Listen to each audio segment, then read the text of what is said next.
So here is my new Mustang. I had one in the auction that was held in Pikeville, Tennessee. He is a 3-year-old gelding from Twin Peaks HMA, so the same as Noden and Zephyr. I've had several Twin Peaks actually, I think around close to 10. I really like them from this herd. They can be a little bit more difficult in the beginning, so you can see he's got a pretty good go button. So just me being in the pen, he doesn't want to kind of look, he just wants to move around. So I am trying to start with some ABCs, right? I'm thinking of it as we're building a communication. I'm going to give him some ABCs so we can build up on words, and so then we can have some sentences, that type of thing. So I'm just looking for him to kind of stop and look at me. And then I'm going to kind of walk away. So he can start to associate, oh, when I see a two-legged, if I kind of stop moving, they'll go away. And then the goal is to get the idea of curiosity for him to kind of go, oh, okay, what is that? So again, he's going to use movement. He's going to be a little bit on that reactive side of his brain. And I was really happy with he's starting to consider, and now the curiosity is starting to build a little bit more. And again, all he kind of knows is pressure. When they're in the pens, they're just getting moved from pen to pen, and so he doesn't really know any communication from me besides go. So in this very first session, I keep it around 15-ish minutes. I've obviously shorten this up for you guys, but I do get some good looks from him. I did notice that his neck tag was a little tight, so that was something I needed to address during the day. Now, unfortunately, my phone did not get the beginning of this session. I noticed it was not filming, and I had decided to put a rope on him because I really wanted to make sure I could get the neck tag off, because again, I thought it was a bit too snug. So he was pretty good once I got the rope on him. So there's no sweat, nothing like that. He trotted around a little bit, but I just stay right there with him. And once he realized, oh, okay, she's attached, he was pretty good. So I'm just working on a little bit here. He's starting to investigate a little bit. I'm kind of out of the shot here. And just working on kind of staying just with him at the moment and seeing if I can get a little bit closer so I can kind of get him used to my hand going up to his head. And I use kind of his movement to help me out. So he's wanting to walk, so I'm just going to kind of stay with him. And I've found that this kind of helps them get used to the idea of leading. I'm able to keep a really soft feel on the lead rope. So just with him naturally wanting to walk, I use that to my advantage a little bit. Now, there are times where I always make mistakes when I go and I look back on my videos. So like there, I felt like when he stopped, I could have given a better release of pressure, which is then why we start to get a little bit of a head bob. That's a little bit of like, hey, I'm uncomfortable. And when they start to head bob, you have to be pretty mindful of that and how much you can push and then how much you need to be mindful. So I go based off of the feeling that I have of their energy. And so I'm getting some good responses here. He's wanting to kind of touch my hand, and then he's like, I'm going to bite your hand, but I just keep it kind of flat and open and let him kind of sort it out. So again, I think I need to next time give a much bigger release for him. Again, that's why he was like, well, now I'm going to walk. Again, every day with horses, we're always learning. So it's really good to watch yourself, because then you can see some of the mistakes that you make And even though you trained a lot of horses, you still make mistakes. So here I'm just balancing with him a little bit. He actually let me get in there so I can loosen the rope. And you see the head bob again.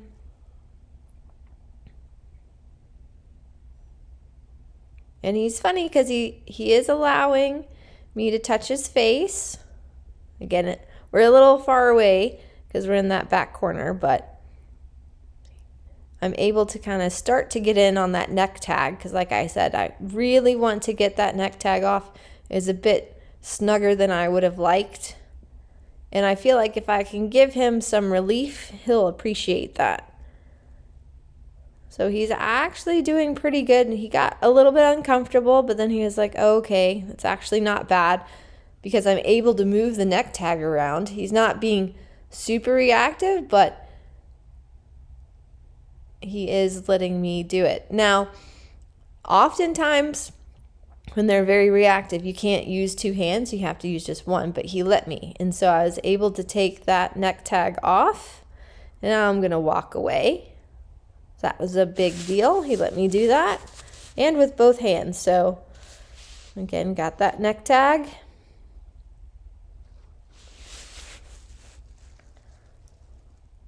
And then I'm going to go back, and it was actually nice. He took a couple of steps to me. But I'm just going to let him feel that rope around his legs. I was hopeful in that getting that neck tag off, so that then I could start to prep him to get a halter on him. So I really like kind of the reaction he has to that rope, and you see he gives a really good shake. So he had some relief once that neck tag was off. Now generally, it kind of depends a lot. Oftentimes when I get them from the BLM, they cut the neck tags off. And it's their way to identify them. So inevitably, most of the time, the neck tags are all fine, but every now and then they can get a little snug or they can get around an ear. And so now I'm just working on a little bit of approach and retreat, getting in on that touch, getting him used to that neck touch. And every time I get up there, I wiggle the rope, I move the rope around. It just starts to condition him a little bit to, hey, some things move around. And again, you'll see that head bob there, so he's a little bit like, I'm annoyed. You're in my space. And it's a little bit that I have to show him that it's okay. I'm not a threat. I'm going to make him hopefully feel better. And again, I feel like I could have backed up and given some more relief of pressure a little bit better in this session. But I was in the moment and going based off of what I was feeling. So when he wants to move, I'm not going to pull on the rope and tell him no. I'm just going to kind of stay with him and keep a soft feel on the rope. I don't want to get into a tug of war or anything like that. I'm just going to go into kind of a match. Because I notice sometimes when horses are loose and you put in a strange horse in the group, they're all going to kind of go together and stay the same. I found with some Mustangs this works with me as well. If I kind of match and mirror, they'll kind of match and mirror with me. So he got a little worried there. He's funny because in this top corner, he's a little bit more worried. He likes to work in that bottom corner down by the tree. But again, I'm just going to go in for a touch, loosen the rope, kind of move it around. And then when he wants to walk, he's allowed to kind of move his feet.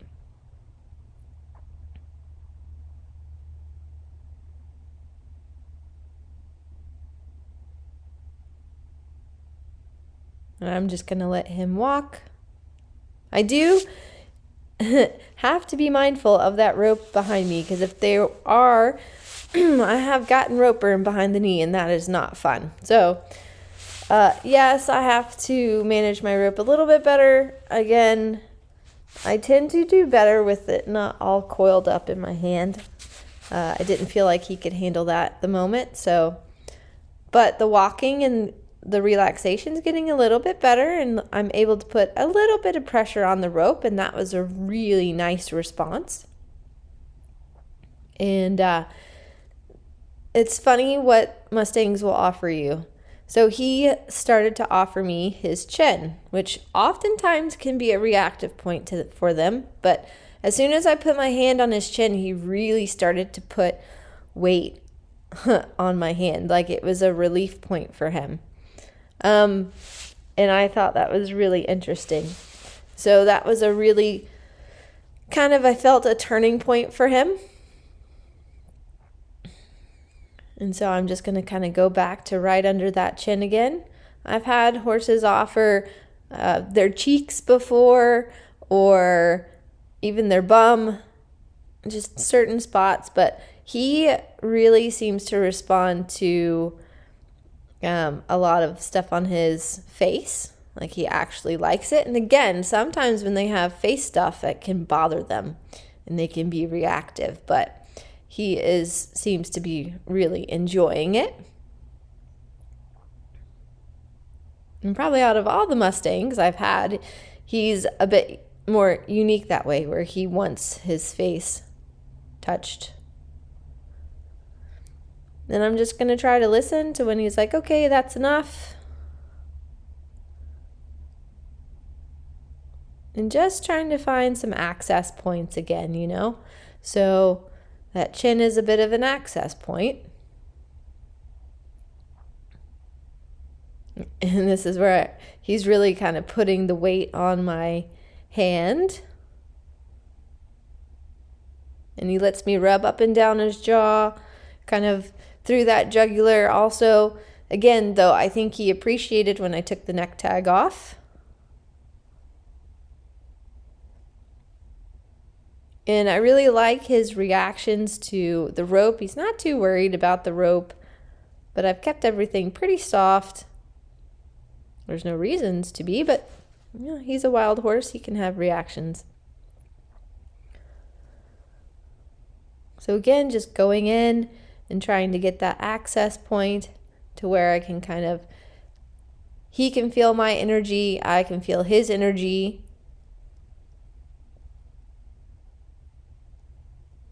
Letting him see my hand in that right eye. Because again, when you go to put a halter on, all these things are little prep steps for a halter. And there's 10 million different ways to put on a halter. It just, for me, I always try to listen to which way the horse prefers it. So just giving him some rubs here. And right along that cheek sometimes, right past the eye. They really like those facial nerves rubbed. And it was really nice there where he took a step towards me. He's like, oh, hey, you kind of made things feel good. Got a really nice lick and chew. I've found the Twin Peaks in the beginning, they really take the time. They can sometimes be pretty internal and reactive.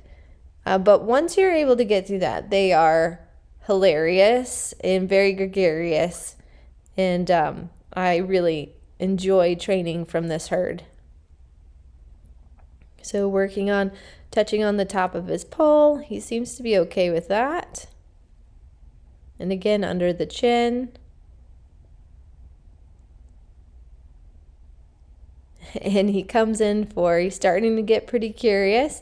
This is pretty much how he got his name, because he likes to give kisses. But again, you have to be careful that, biting and stuff is how they learn. But I'm mindful that I don't get my face bitten off. But I decided to name him Baci after the Italian chocolates, which are one of my favorites, but it also means kiss. And I think he's going to be a really, really sweet guy. So just again, doing those releases of coming forward, going back, giving him his rubs, working on doing that prep about the halter. He seems pretty good about that. So I was going to try and see if I could get this halter on. It's interesting because he's pretty fine he seems with the lariat that I have. Now the halter I have is yellow and it's a bit different. So I'm going to go in and just see, but I could feel he's pretty worried because it's a different color and such.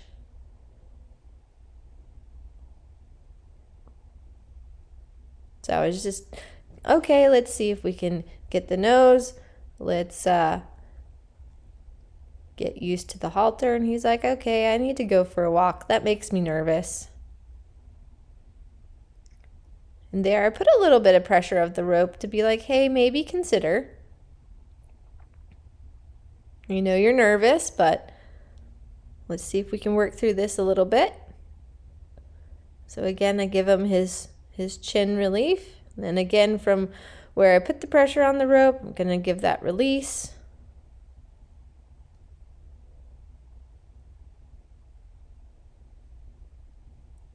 And then just work on rubbing with the halter.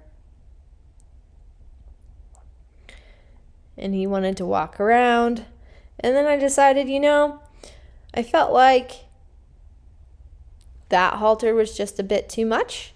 So I figured I would work on playing with how he was with the lariat rope. And he seemed fine with that. So I was like, okay, we'll just go this direction. Because I do like the technique of you can use the rope and just make a halter. And again, he seems fine with that. And I'm going to work on just putting a little bit of pressure on the nose and then backing away.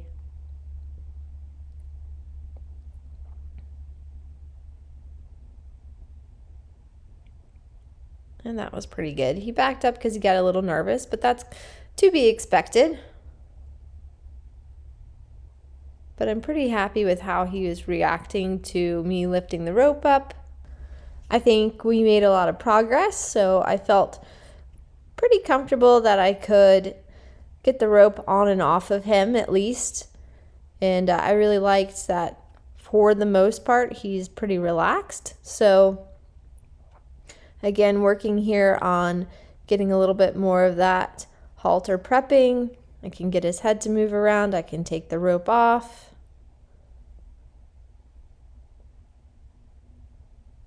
Giving some of those face rubs that he seems to really like. And then I was really happy with how I could then put the rope back around. And again, I think for him, he was okay with the fact that the halter, the makeshift halter that I made out of the rope, wasn't so claustrophobic. It held a little bit more shape. So it wasn't something that was, sometimes with the halters, they can drop or which can scare them. But I had a little bit more control of all that. And because of how the session went, I did a lot of moving with my hand, getting his neck tag off. All those things helped prep for that. So I was pretty pleased with where he was and how he felt energy-wise. So I felt like that was a good place to end for him, especially with how far from where we started in the morning. And so I'm just going to spend some time here coiling up my rope, and then I decided to head back in just to see.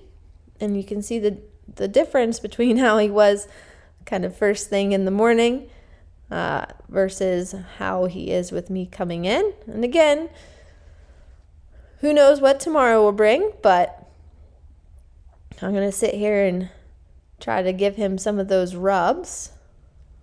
He was a little worried at first, but then he really started to I felt him kind of melt into it a little bit, which is, it's such a rewarding feeling when you feel them kind of go, oh, okay, I'm safe. And I think the chin relief for him was a big thing, and you can see he's a pretty sweet guy. I'm able to kind of already touch to the wither and touch him on his neck and his chest, and I thought that was a really great day with Baci.